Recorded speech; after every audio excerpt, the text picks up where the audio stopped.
February is Pet Dental Care Month, and I'm here with Dr. Chris Mixon of the Newtown Veterinary Center, who's going to demonstrate today how to brush your dog's teeth. Dogs and cats are susceptible to long-term diseases if their teeth are not kept clean. The tools are simple that go with brushing your dog's teeth. A toothbrush. Special dog toothbrushes are available, but you can use just about any toothbrush that you can buy in a store. And a special toothpaste. This one is poultry flavored that Dr. Mixon is going to use today. Hello, how are you? I'm going to demonstrate brushing a dog's tooth, or all of their teeth. I'm going to start with getting a dog in position. You just want them to be sitting and calm. It's important that they be in a calm state, otherwise you're going to have a fight, and if they're fighting, you'll not get it done properly. So you want to get them used to it before you even do the first time. If you have an older dog, you just want to get them used to being sitting still, where you can hold their head and muzzle without them fighting. If they fight you, give them a little bit of a correction. And when they're calm, then you give them some praise. If you look at the mouth of a dog, you have the upper and the lower, just like in a person. The back ones here are the molars and the premolars. This is the last premolar, actually. But these premolars and molars are the worst area in most dogs' mouths. Some dogs will have, their biggest problem will be the canines, which are these front big sharp teeth. So you have the canines, and then you have the incisors, which are the front teeth. Right here, these are incisors. These are a big problem in a lot of small breed dogs, but very little big in the big dogs. And then you have the lowers, which are the same thing. You have the molars and the premolars, the canines, and the incisors. Then you have the inner surfaces, which are inside the mouth. They're a little harder to brush, but the good news is they tend to be very limited in their plaque buildup, because the dogs have a lot of saliva inside the mouth, and their tongues are constantly moving in and out, and it keeps those pretty clean.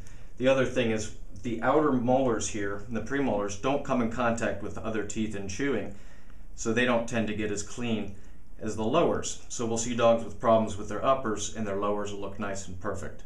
That's because when they're chewing, that surface is being in contact with the food, and with their chewing, the outers are not. Okay? So we have a semi-cooperative dog here. Some dogs are more cooperative, some dogs are less cooperative. But what you want to do is you want to find that dog's individual problem areas, and your vet can show you and let you know which areas are the biggest focus, and you start with those teeth. That way, if you're limited on time or if you're limited on a cooperative dog, you get those areas done first. So I'm going to start with a regular toothbrush, and you do not ever use human toothpaste. Human toothpaste contains fluoride, which is toxic to dogs, and they swallow every bit you put in their mouth. So you don't need a whole lot of it. It's just to keep it tasty, and the toothbrush is doing most of the work.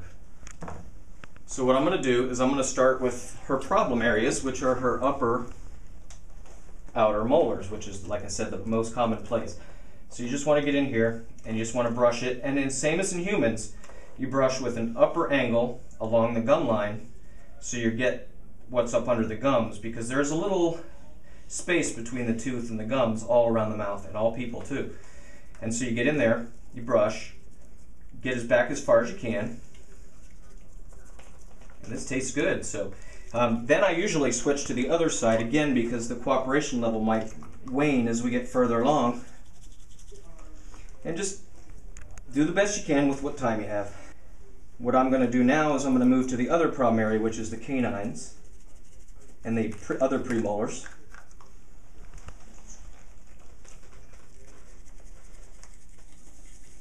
And notice I'm doing the outer surfaces, not the inner surfaces. Those will be last if we have time at the end. Then I'm going to do the incisors. Then I'm going to come to the lower arcade. Some people also will find that the finger brush is easier to manipulate because you have direct contact with the teeth. So if you get one of these, finger brush basically goes on the finger like this, and then you just saturate the bristles with the toothpaste. Then with this little thing, or hold it on there so it doesn't slip off, and then you just get in there with your fingers, and you can actually feel the teeth. So it's a little easier to control. A lot of people use these with toddlers as well. And these are good for the inner teeth as well. So we're going to get into the inner teeth around the tongue. These very not nearly as important as the upper. So if you have a dog that's really getting over it, you can stop. But since we're demonstrating, we're going to do it. So what we did was we removed any daily plaque, and it's ideal to do this every single day because plaque will start to lay down, and plaque will lead to tartar buildup, which then will lead to gum disease, and then lead to bone or periodontal disease, which then leads to significant amounts of bacteria and toxins from the bacteria that get in the bloodstream and can cause all sorts of problems, right? You don't want to have any liver disease, do you? All right.